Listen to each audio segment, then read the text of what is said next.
Hi everyone. स्वागत है आप सभी का। तो आज से अपन शुरू कर रहे हैं सेंट्रल बैंक ऑफ इंडिया सब स्टाफ की वैकेंसी के लिए जनरल अवेयरनेस का प्रैक्टिस सेट। तो मेरे भाई जो मैं ये प्रैक्टिस सेट यहाँ पर आपके लिए करा रहा हूँ, इससे एग्ज़ाम में आपके 10 से 15 क्वेश्चन आएंगे। 10 से 15 क्वेश्चन निश्चित तौर पर आएंगे मेरे भाई। क्योंकि मेरे भाई जो मैं ये क्वेश्चन यहाँ पर उठा रहा हूँ वो एकदम मेरे भाई करेंट प्लस मेरे भाई करंट प्लस बैंकिंग अवेयरनेस से संबंधित है। इसके अलावा मेरे भाई करंट प्लस बैंकिंग अवेयरनेस से संबंधित है। इसके अलावा मेरे भाई स्टैटिक जीके से भी मैं क्वेश्चन उठा रहा हूँ। इसके साथ साथ मेरे भाई एक दो क्वेश्चन मैंने पॉलिटी से भी उठाए हैं। एक क्वेश्चन मेरे भाई मैं हिस्ट्री से प्रत्येक सेट में ले रहा हूँ। इसके अलावा मेरे भाई मैं करंट अफेयर से भी क्वेश्चन ले रहा हूँ। तो ऐसा प्रैक्टिस सेट कोई भी यूट्यूब पर अभी नहीं करा रहा होगा मेरे भाई। तो आज से अपन सीबीआई सब स्टाफ की वैकेंसी के लिए, इसके अलावा मेरे भाई प्रत्येक क्वेश्चन के बाद जो मेरे भाई 3-4 एडिशनल फैक्ट भी मैं बता रहा हूँ। तो एक क्वेश्चन से तकरीबन 3 से 4 क्वेश्चन आपके कंप्लीट होंगे। तो चलिए मेरे भाई शुरू करते हैं। आप इस प्रैक्टिस सेट को देखिए और यूट्यूब पर किसी भी प्रैक्टिस सेट से आप तुलना कर लीजिए, इससे बेस्ट कोई किसी का भी नहीं होगा। तो चलिए मेरे भाई शुरू करते हैं। तो पहला क्वेश्चन देखिए मेरे भाई। पहला क्वेश्चन है कि भारतीय रिजर्व बैंक अर्थात आरबीआई का मुख्यालय कहाँ पर है? Where is the head quarter of the Reserve Bank of India located? तो इसका सही आंसर है मुंबई। इसके अलावा मेरे भाई इस एडिशनल फैक्ट को देखिए कि आरबीआई की स्थापना मेरे भाई 1 अप्रैल 1935 को हुई थी।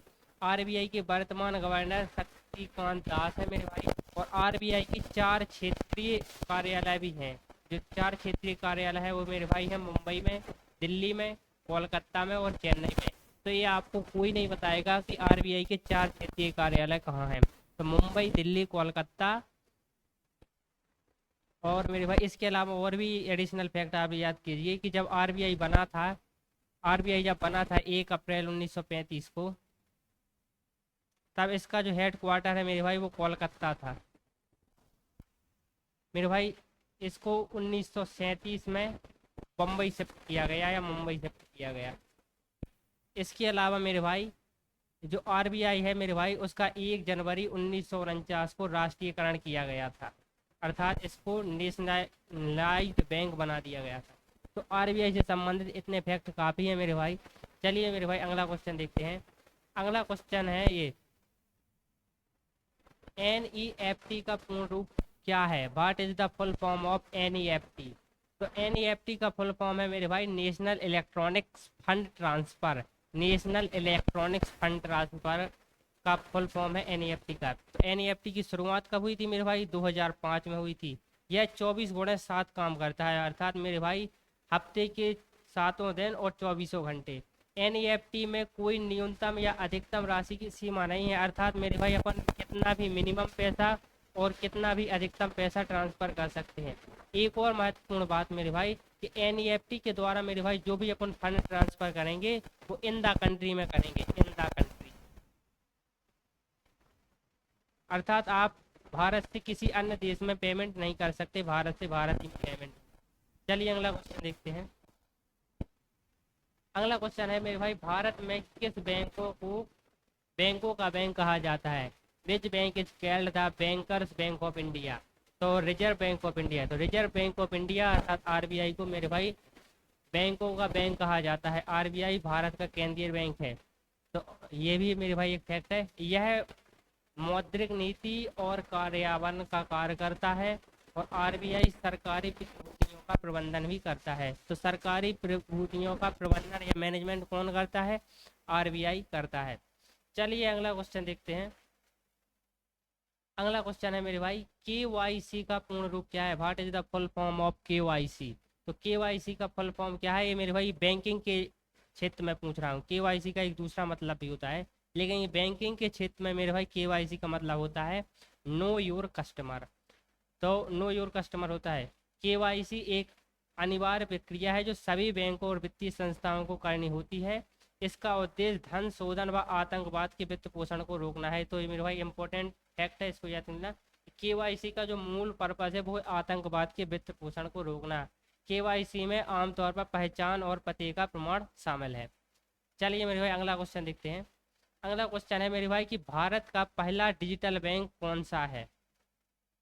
Which is India's first digital bank?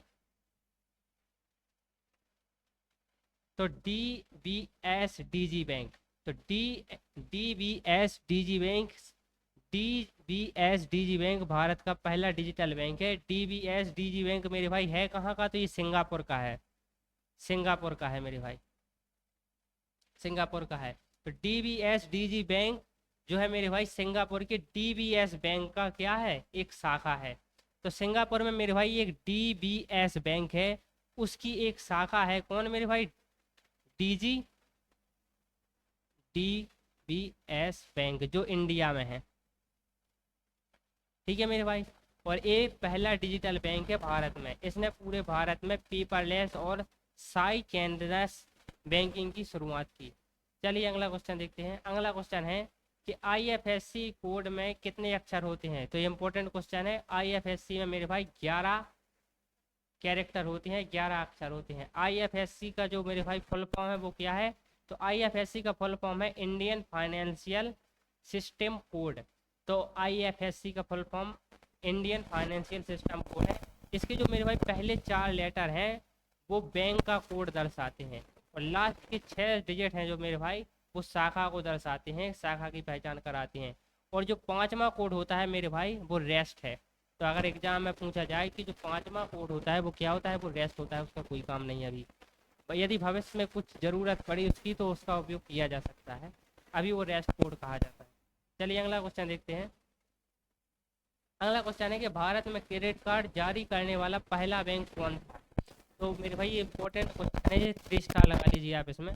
कि भारत का जो मेरे भाई पहला क्रेडिट कार्ड है वो किस बैंक ने लॉन्च किया था? तो वो सेंट्रल बैंक ऑफ इंडिया ने लॉन्च किया था, जिसकी आप मन तैयारी कर रहे हैं अभी। तो सेंट्रल बैंक ऑफ इंडिया ने भारत का पहला क्रेडिट कार्ड लॉन्च किया था 1980 में। इसे सेंट्रल कार्ड नाम दिया गया। तो ये नाम भी पूछा जा सकता है, तो इसे सेंट्रल कार्ड नाम दिया गया, लेकिन मेरे भाई यह केवल सीमित और चुनिंदा ग्राहकों के लिए ही जारी किया गया था। चलिए मेरे भाई अगला क्वेश्चन देखते हैं। अगला क्वेश्चन है DICGC का पूर्ण रूप क्या है? तो what is the full form of DICGC? तो DICGC का फुल फॉर्म है मेरे भाई deposit insurance and credit guarantee corporation. DICGC की स्थापना मेरे भाई 1978 में की गई थी। यह RBI की एक सहायक कंपनी है। तो RBI की सहायक कंपनी है मेरे भाई DICGC। DICGC का फुल फॉर्म क्या है? Deposit insurance and credit guarantee corporation.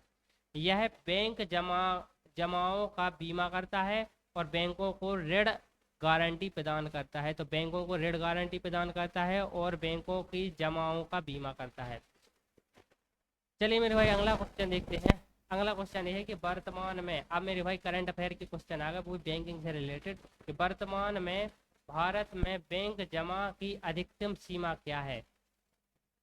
तो मेरे भाई currently what is the maximum limit of bankers deposit insurance in India? तो ये 5 लाख प्रति जमा करता है। अर्थात मेरे भाई कोई भी व्यक्ति बीमा के क्षेत्र में केवल 5 रुपये ही जमा कर सकता है।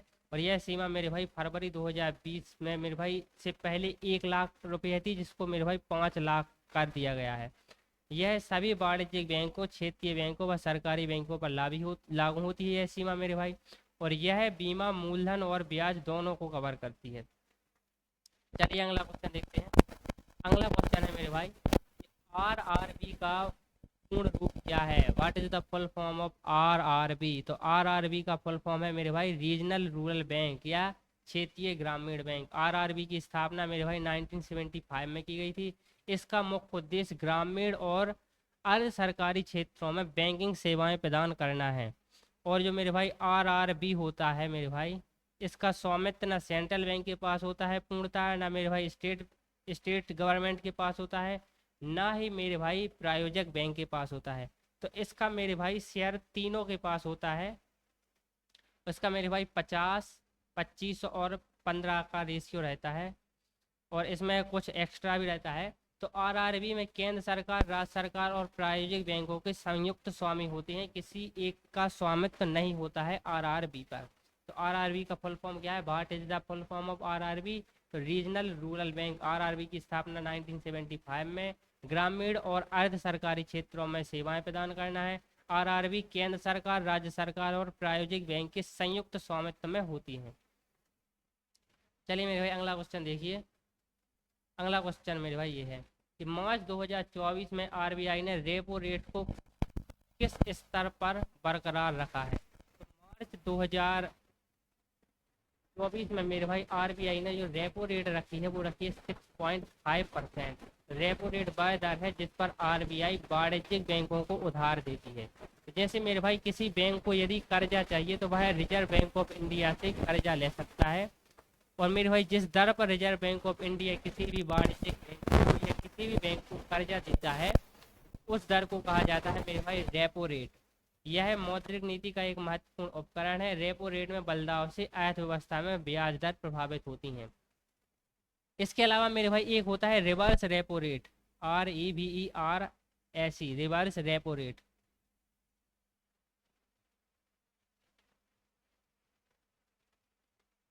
तो इसमें मेरे भाई आरबीआई लोन देती है बैंक को तब ब्याज मिलता है। तो इसमें ब्याज किसको मिलता है मेरे भाई? आरबीआई को। और रिवर्स रेपो रेट में मेरे भाई जो बैंक हैं, वाणिज्यिक बैंक हैं, वो मेरे भाई लोन देते हैं आरबीआई को। इसमें मेरे भाई किसको ब्याज मिलता है? इसमें बैंक को ब्याज मिलता है। तो रिवर्स रेपो रेट दर जो है मेरे भाई वो रेपो रेट की दर बनती है। रेपो रेट में मेरे भाई आरबीआई लोन देती है, रिवर्स रेपो रेट में मेरे भाई बैंक लोन देते हैं। चलिए मेरे भाई अगला क्वेश्चन देखिए। अगला क्वेश्चन है किस बैंक में हाल ही में अपना नाम बदलकर एयू स्मॉल फाइनेंस बैंक कर लिया है? मेरे भाई ये एयू बैंक ने अपना नाम बदलकर एयू स्मॉल फाइनेंस बैंक कर लिया है। एयू स्मॉल फाइनेंस बैंक की स्थापना मेरे भाई 2017 में हुई थी। यह जयपुर राजस्थान में इसका हेड मुख्यालय वाला एक लघु वित्त बैंक है। इसका हेडक्वार्टर मेरे भाई राजस्थान के जयपुर में। बैंक का फोकस लघु और मध्यम उद्योगों का वित्त पोषण पर है। चलिए अगला क्वेश्चन देखिए। अगला क्वेश्चन है फरवरी 2024 में भारत सरकार ने किस बैंक का विलय पंजाब नेशनल बैंक में करने की घोषणा की है? तो मेरे भाई पंजाब नेशनल बैंक है मेरे भाई, ये सार्वजनिक क्षेत्र का बैंक है, पीएनबी, अर्थात ये सरकारी बैंक है। तो इसमें मेरे भाई पंजाब एंड सिंध बैंक की विलय की घोषणा की है। किसने की है मेरे भाई? भारत सरकार ने। पंजाब एवं सिंध बैंक की स्थापना मेरे भाई 1908 में हुई थी। ये क्वेश्चन पूछा जा सकता है क्योंकि मेरे भाई ये करंट से रिलेटेड है। यह विलय भारत सरकार बैंक समेकन नीति का हिस्सा है। यह विलय से पीएनबी का नेटवर्क और ग्राहक आधार बढ़ेगा। चलिए मेरे भाई अगला क्वेश्चन देखिए। अगला क्वेश्चन है जनवरी 2024 में आरबीआई ने यूपीआई लेन देन की दैनिक सीमा को बढ़ाकर कितना कर दिया है? तो 5 लाख रुपया। मेरे भाई आरबीआई ने जो मेरे भाई यूपीआई में अपन एक दिन में मेरे भाई जो पेमेंट कर सकते हैं वो कर सकते हैं 5 लाख रुपए तक का, जनवरी 2024 से। यूपीआई का जो फुल फॉर्म है मेरे भाई पूछा जा सकता है तो उसका फुल फॉर्म होता है यूनिफाइड पेमेंट्स इंटरफेस। यूपीआई मेरे भाई एनपीसीआई द्वारा रेगुलेट होता है। तो एनपीसीआई रेगुलेट करती है किसको? यूपीआई को। एनपीसीआई की जो स्थापना है मेरे भाई वो 2008 में हुई थी। एनपीसीआई अन्य और भी महत्वपूर्ण चीज़ों को रेगुलेट करती है, जैसे मेरे भाई जैसे ई रुपए, भीम यूपीआई एक्सेट्रा। यह वास्तविक समय में फंड ट्रांसफर की सुविधा प्रदान करता है। चलिए मेरे भाई अगला क्वेश्चन देखिए। अप्रैल 2024 से आरटीजीएस प्रणाली कितने घंटे उपलब्ध रहेगी? आरटीजीएस, तो ये भी मेरे भाई पैसे को ट्रांसफ़र करने की एक पद्धति होती है आरटीजीएस। तो इसको भी मेरे भाई 24 घंटे इंटू 7 अर्थात 24 घंटे 7 दिन कर दिया गया है। मैं मतलब 24 कर दिया गया है। आरटीजीएस का जो फुल फॉर्म होता है मेरे भाई होता है रियल टाइम ग्रॉस सेटलमेंट। तो ये मेरे भाई इंपॉर्टेंट है, आप इसको याद कर लीजिए। यह बड़े लेन देन के लिए उपयोग किया जाता है। आरटीजीएस में मेरे भाई न्यूनतम जो मेरे भाई लेन देन है मेरे भाई वो 2 लाख रुपए का होना चाहिए, तभी मेरे आरटीजीएस द्वारा अपन पेमेंट कर सकते हैं। चलिए मेरे भाई अगला क्वेश्चन देखिए कि भारत का जो पहला नाम है कब हुआ था? तो भाई हिस्ट्री से रिलेटेड क्वेश्चन है। तो हुआ था 1857 में। इसे मेरे भाई सिपाही विद्रोह भी कहा जाता है। तो ये भी इम्पोर्टेंट फैक्ट है। यह मेरठ से शुरू हुआ था मंगल पांडे इस विद्रोह के जो मेरे भाई प्रमुख नेता उभर कर आए थे। चलिए अगला क्वेश्चन देखिए। अगला क्वेश्चन है मेरे भाई, भारतीय संविधान में कितनी अनुसूचियां हैं? तो मेरे भाई भारतीय संविधान में 12 अनुसूचियां हैं। जब मेरे भाई संविधान बना था तब इसमें मेरे भाई 8 ही अनुसूचियां थी। 9वीं अनुसूची मेरे भाई, अर्थात मेरे भाई जो पहली अनुसूची जोड़ी गई थी वो 1951 में जोड़ी गई थी, और 12वीं अनुसूची अर्थात जो आखिरी अनुसूची है मेरे भाई वो 1992 में जोड़ी गई थी, जो पंचायती राज से संबंधित है। चलिए मेरे भाई अगला क्वेश्चन देखिए। अगला क्वेश्चन ये है, क्या भारत का कोई आधिकारिक राष्ट्रीय खेल है? तो नहीं। ये क्वेश्चन मैंने सिर्फ मेरे भाई इसीलिए उठाया क्योंकि करंट में मेरे भाई इंडियन टीम ने अभी वर्ल्ड कप उठाया है, तो ये क्वेश्चन बन सकता है और कई लोग इसको क्रिकेट को टिक करके आ सकते हैं, तो इसलिए मैंने क्वेश्चन किया। क्या भारत का कोई आधिकारिक राष्ट्रीय खेल है? तो नहीं। हॉकी को अक्सर भारत का राष्ट्रीय खेल माना जाता है, लेकिन ऐसा है नहीं। 2012 में युवा मामले खेल मंत्रालय इस मिथक को स्पष्ट किया है मेरे भाई आरटीआई के द्वारा 2012 में। और क्रिकेट भारत में सबसे लोकप्रिय, लेकिन यह भी राष्ट्रीय खेल नहीं है। चलिए मेरे भाई अगला क्वेश्चन देखिए। द इंडिया स्टोरी पुस्तक के लेखक कौन है? तो मेरे भाई एक बुक एंड ऑथर से क्वेश्चन है, तो इसका बिमल जालन इसका सही आंसर है। बिमल जालन इसका मेरे भाई सही आंसर है। बिमल जालन है क्या? तो मेरे भाई बिमल जालन आरबीआई के पूर्व गवर्नर रह चुके हैं। ये मेरे भाई इन्होंने अभी एक लेटेस्ट बुक लिखी है द इंडिया स्टोरी। उन्होंने 1997 से 2003 तक आरबीआई के गवर्नर के रूप में काम किया है। वो एक प्रसिद्ध अर्थशास्त्री व लेखक है। चलिए मेरे भाई आज का लीस्ट क्वेश्चन देखते हैं कि जो है मेरे भाई भारत का सबसे छोटा राज्य कौन सा है? वो क्षेत्रफल के अनुसार तो गोवा है। भारत इसका क्षेत्रफल मेरे भाई 3702 वर्ग किलोमीटर है, तो ये नहीं पूछा जा सकता, लेकिन मैंने यहाँ पर ले लिया है। यह 1961 में पुर्तगाल शासन से मुक्त हुआ। 1961 में इसको याद कीजिए। गोवा 1987 में भारत का 25वां राज्य बनाया गया। मेरे भाई इस क्षेत्रफल में सबसे छोटा राज्य गोवा है, तो सबसे बड़ा राज्य है मेरे भाई क्या? राजस्थान। जनसंख्या में मेरे भाई जो सबसे बड़ा राज्य है वो है उत्तर प्रदेश।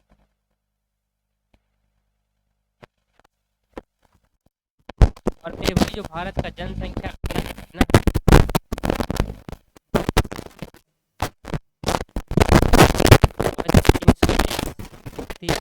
प्रति वर्ग किलोमीटर।